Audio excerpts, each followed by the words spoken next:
Lors d'une conférence de presse à la mairie de Vénissieux, Michel Picard et André Gérin ont tenu à réaffirmer leur soutien aux anciens salariés de Saint-Jean Industrie et à faire le point sur la décision rendue.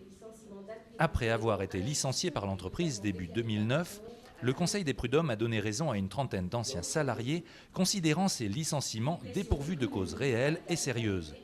Pour l'avocat des salariés, il s'agit ici d'un dossier exemplaire. C'est un dossier exemplaire parce qu'il montre la capacité du Conseil des prud'hommes de condamner une pratique patronale qui est effectivement condamnable et qui consiste à dépecer une filiale d'un groupe florissant pour mieux la liquider, tout en manipulant les salariés pour pouvoir ensuite plaider qu'ils sont les complices de la propre disparition de leur outil de travail. Pour moi, il y a une manipulation, mais pas simplement pour moi, pour les salariés qui l'ont vécu et jusqu'à présent pour les conseillers prud'hommes qui se sont penchés sur le dossier. Les prud'hommes confirment que les licenciements économiques sont bien des licenciements sans cause réelle et sérieuse. Michel Picard, qui a soutenu depuis le début le combat des salariés, considère que ce jugement est une première victoire. On a le jugement des prud'hommes qui rétablit dans leurs droits les salariés en disant le coupable et la personne qui a utilisé, manipulé, qui a organisé le dépôt de bilan, c'est le chef d'entreprise, c'est le dirigeant de l'entreprise et non pas les coupables, ce ne sont pas les salariés.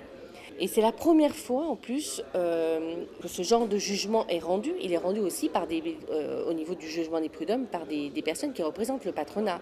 Et donc dire que M. Di Serio s'est mal comporté et qu'il a organisé le dépôt de bilan, c'est important. Laurette, ancienne secrétaire du comité d'entreprise, estime que leur combat peut servir d'exemple. Bien sûr que ça peut servir d'exemple. J'espère qu'il y en a beaucoup qui vont se battre jusqu'au bout.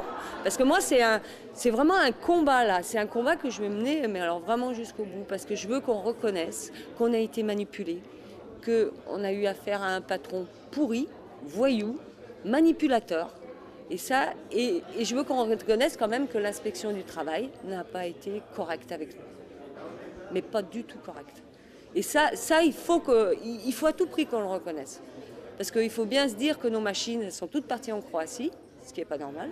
Nous sommes toujours dans des scénarios de délocalisation, d'abandon de l'industrie de notre pays.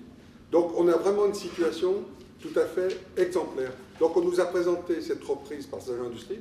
En gros, on a de la chance, on a trouvé quelqu'un qui a sauvé cette entreprise. Alors c'est un marché de dupes, tout concourt à cela. 1 an et demi après avoir licencié, l'entreprise a fait savoir qu'elle souhaitait à nouveau embaucher, ce que Michel Picard n'a pas apprécié. La ville a reçu une circulaire, donc l'entreprise Saint-Jean Industrie de Belleville envoyait une circulaire pour demander aux villes de faire passer aux habitants des offres d'emploi. Donc pour Saint-Jean Industrie de Belleville. Et moi j'ai été très en colère et je me suis adressée à Émile Di Serio en rendant publique la lettre parce que je trouve que c'était une arrogance et un mépris par rapport aux salariés, par rapport à la lutte menée et en même temps par les habitants parce que les habitants ont soutenu, les Vénitiens ont vraiment soutenu aussi cette grève et c'était pas rare de voir venir des gens avec le café, etc., leur apporter le soutien. Maître Dumoulin demande que la loi soit modifiée pour que ce genre de liquidation ne se reproduise plus. L'enseignement qu'il faut tirer de ce dossier, c'est la nécessité de modifier la législation pour qu'aujourd'hui, des groupes florissants ne puissent plus liquider certaines filiales, que lorsqu'un tribunal de commerce est saisi d'une demande de liquidation d'une filiale appartenant à un groupe, la liquidation ne soit possible que si le groupe lui-même, dans son ensemble, est en difficulté. À partir du moment où le groupe est florissant, ne rencontre pas de difficultés financières, les sociétés filiales, et notamment sur le territoire français, ne doivent pas être liquidées, les emplois doivent être sauvegardés.